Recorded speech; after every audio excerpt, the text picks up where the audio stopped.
Hi, this is Karen Kubicko, and today we're going to talk about life lessons. And what do I mean by that? So, when you've come into this lifetime, you've picked, by way of help with your spirit guides, specifically your council member spirit guides, to pick this life.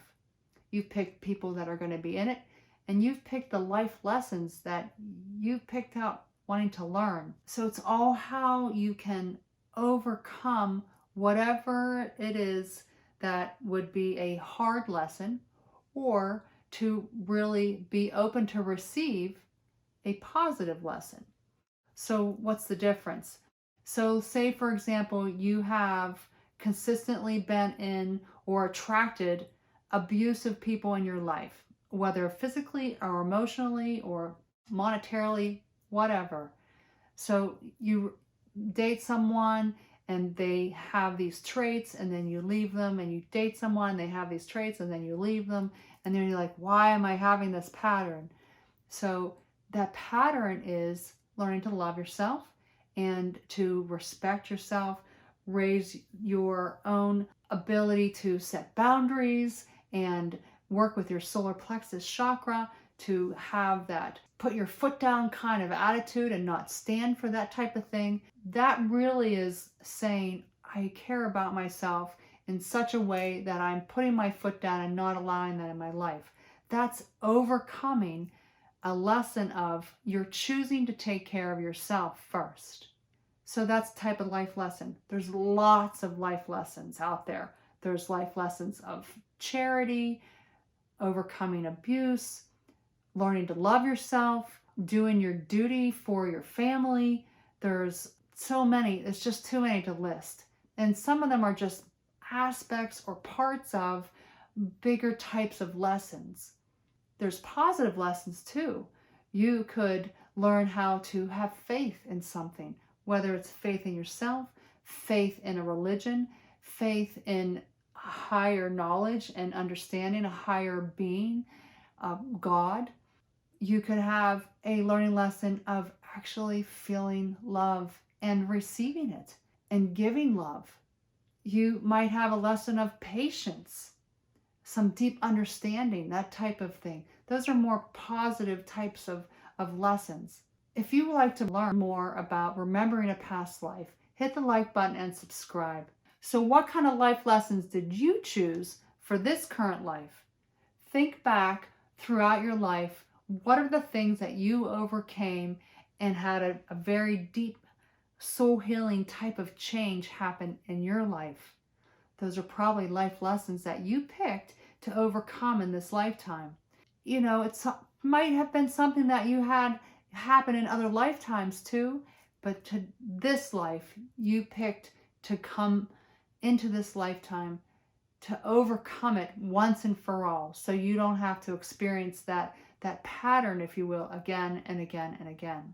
Give yourself a pat on the back if you have gone through some very difficult things and have overcome them.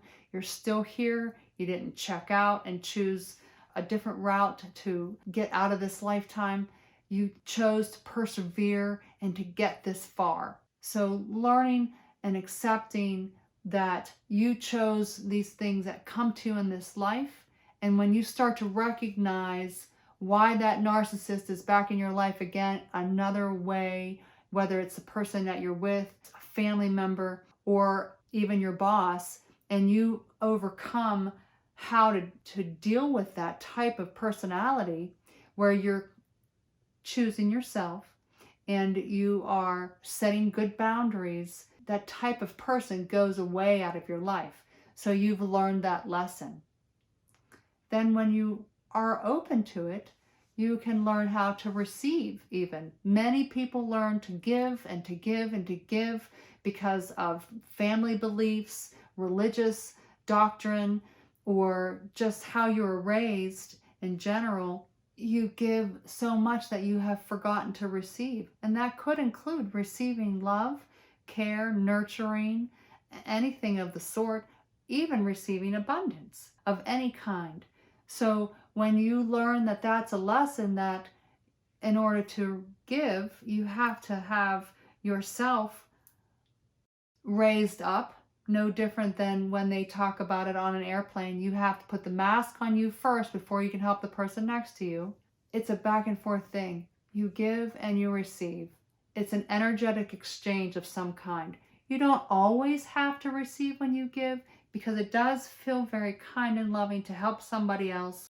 But when you are constantly giving and helping, allow yourself to be open to receive that as well. So if someone says, hey, can I help scrape the snow off your car? Instead of saying, no, no, I got it, you can say, yeah, thanks, I really appreciate that. That's being open to receive. It seems minor, it seems small. Can I get you a glass of water? Can I help you mow your grass? Or something like that. I mean, those types of things might be very difficult for someone who has constantly been told and must give all, everything. So when you're open to receive, that's also a healing lesson, right? I could go on and on about types of lessons that you could learn, good or bad, but I want you to just put it in your mind to be aware that some of these hardships that you've been through are to overcome, to give you strength in some type of way. Lots of love to you.